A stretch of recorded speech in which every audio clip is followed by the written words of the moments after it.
अॼोके डिजिटल दौर में सभु कंहिं वटि जदीद गैजेट्स आहिनि ऐं मोबाइल फ़ोन ते राब्ता एतिरा तेज़ थी विया आहिनि जो माण्हू मुलाक़ातूं घटि करण लॻा आहिनि। मोबाइल फ़ोन वापेदार वटि सॼी दुनिया सां राब्तो करण जी सघत आहे, पर हक़ीक़ी मुलाक़ात जो मटु मोबाइल फ़ोन कॾहिं नथी थी सघे। माहिरनि इन हवाले सां खोड़ तहक़ीक़ूं बि कयूं आहिनि ऐं मुहक़िक़ चवनि था त आमो साम्हूं मुलाक़ात जा हाकारी जिस्मानी ऐं ज़हनी असर आहिनि। इन हवाले सां जिस्मानी राब्तनि जे फ़ाइदनि ते नज़र विझूं था। असांजी खल ॿियनि जे जज़्बात खे महसूस कंदी आहे ऐं इन जी बुनियाद ते ॿितरफ़ा लाॻापा हूंदा आहिनि। हथ मिलाइण मां इहा बि ख़बर पवंदी आहे त मिलण वारनि विच में ख़ुशगवार वास्तो आहे या ॾुख ऐं कावड़ जी कैफ़ियत या वरी मोहबत जी जाइ ते नफ़रत लिकियल आहे। इन्हनि अहसासनि जी कल कंहिंखे छुहण या हथ मिलाइण सां ई पवंदी आहे। छुहण पैगाम ॾियण जो हिकु ज़रियो आहे। इहो कंहिं बि टीम में एतमाद वधाइण लाइ बि कयो वेंदो आहे। टीम जा रांदीगर जॾहिं मैच दौरान जिस्मानी राब्तनि जो इस्तेमालु कंदा आहिनि, मिसाल तौरु हिक ॿिए खे दाद ॾियण ते भाकुर पाईंदा आहिनि, त इन जो नतीजो बि बहितर परफॉर्मेंस निकिरंदो आहे। असां इन खां अॻु गले मिलण जा फ़ाइदा बि ॿुधाए चुका आहियूं।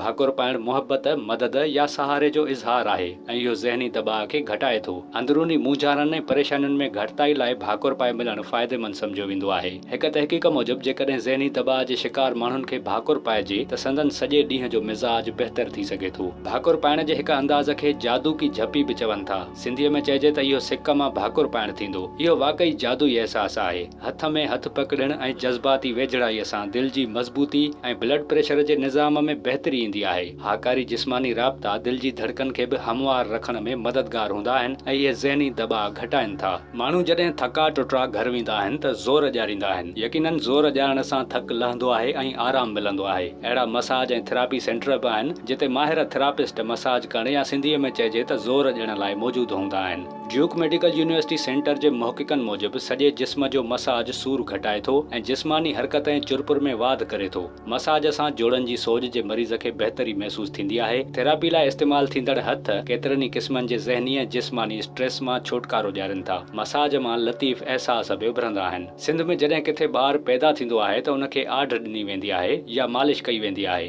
ताज़ो ॼावल ॿारनि जो वज़न वधाइण में बि मालिश खे बहितर करार ॾिनो वेंदो आहे। माउ जे हंज जी गरमाइश ऐं उन जा हथ ॿार जे उज़वनि जे निज़ाम जी वाध वेझ कनि था। माउ जे जिस्मानी राब्तनि सां ॿार खोराक खे पंहिंजे जिस्म में जज़ब करण में सवलाई महसूस कंदो आहे। इहो राब्तो ॿार जी अंदरूनी तकलीफ़ुनि में घटिताईअ जो सबबु बि बणिजे थो। मसाज लाइ इंसान खे हमेशह कंहिं ॿिए इंसान जी ज़रूरत बि नाहे हूंदी। पंहिंजा ई हथ पंहिंजे ई जिस्म लाइ बि फ़ाइदेमंद हूंदा आहिनि। योगा ऐं ॿियूं अहिड़ियूं वर्ज़िशूं जिन में जिस्म ज़मीन सां लॻंदो आहे, उहे बि सेहतमंद सरगर्मियूं ई आहिनि। अव्हां जो को साथी या को दोस्त तकलीफ़ में मुब्तला हुजे त उन जो हथ मज़बूती सां पकड़ण सां बि हू तकलीफ़ में घटिताई महसूस कंदो ऐं अव्हां खे बि इत्मीनान जो अहसासु थींदो। जेकॾहिं को शख़्स पाण खे बेसहारा महसूस करे रहियो आहे त अहिड़ी सूरत में बि उन जो हथ पकड़ण सां अव्हां उन में ख़ुदि एतमादी बहाल करे सघो था। विज़िट कयो अवामी आवाज़ मीडिया ग्रुप जी वेबसाइट awamiawaz.pk